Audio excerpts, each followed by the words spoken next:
Friends, welcome to Bengal food diaries channel.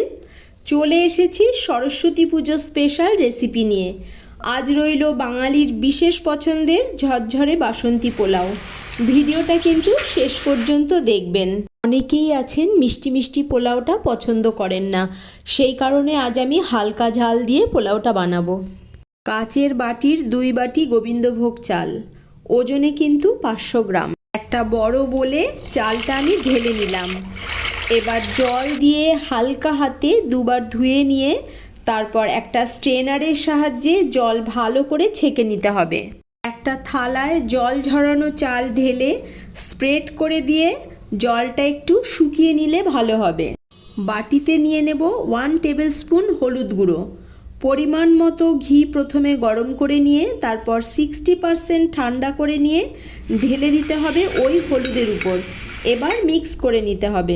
থালার জল ঝরানো চালে হলুদযুক্ত ঘিয়ের মিশ্রণ দিয়ে তারপর আলতো হাতে সুন্দর করে মিশিয়ে দিতে হবে। ওভেনে কড়াই বসিয়ে গরম হলে দিতে হবে ঘি। ঘি গরম হলে ফ্লেম মিডিয়াম টু লোয়ে রেখে ফোড়নে দেব গোটা গরম মশলা ও তেজপাতা। ফোড়ন থেকে সুন্দর গন্ধ বেরোলে দিয়ে দেব কিছু কাজু বাদাম। মিনিট খানেক নাড়াচাড়া করে নিয়ে দিয়ে দেব কিছু কিশমিশ। আবারও কিছুক্ষণ নাড়াচাড়া করে নিয়ে দিয়ে দেব আদা বাটা। যেহেতু পোলাও হালকা ঝাল হবে সেই কারণে দেব কাঁচা লঙ্কা বাটা। আদার কাঁচা গন্ধ চলে গেলেই দিতে হবে ঘি হলুদ মাখানো চাল। ফ্লেম কিন্তু মিডিয়াম টু লোয়ে রেখে 3 মিনিট মতন সমস্ত একসাথে ভেজে নিতে হবে। যে বাটি মেপে 2 বাটি চাল দিয়েছিলাম ঠিক ওই বাটি মেপে 4 বাটি পরিমাণ জল দিতে হবে। মিষ্টি পোলাও বানাতে চাইলে এই পর্বে এসে চিনিটা দিতে হবে। পরিমাণ মতো নুন ও অল্প গোলাপ জল দিয়ে ঢাকা দিয়ে ফ্লেম মিডিয়াম টু লোয়ে রেখে 3 থেকে 4 মিনিট রাইস বয়েল হতে দিতে হবে। 4 মিনিট পর ঢাকা খুলে এবার গরম মশলা গুঁড়ো ছড়িয়ে আলতো হাতে মিশিয়ে দিতে হবে।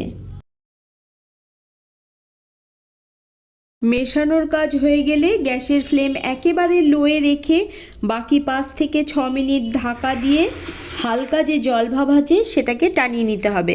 দেখুন পোলাও কিন্তু রেডি। 10 মিনিট মতন ঠান্ডা হতে দিলেই পাওয়া যাবে এরকম ঝরঝরে পোলাও। সরস্বতী পুজো স্পেশাল বাসন্তী পোলাও রেসিপি আপনার কাছে কেমন লেগেছে আমাকে কমেন্ট করে জানাবেন। যদি ভালো লেগে থাকে একটা লাইক করে দেবেন। আর আপনি যদি চ্যানেলে নতুন বন্ধু হয়ে থাকেন চ্যানেলটিকে সাবস্ক্রাইব করে আমাকে সাপোর্ট করবেন। আবার আসবো নেক্সট পর্বে। ভালো থাকবেন, সাথে থাকবেন।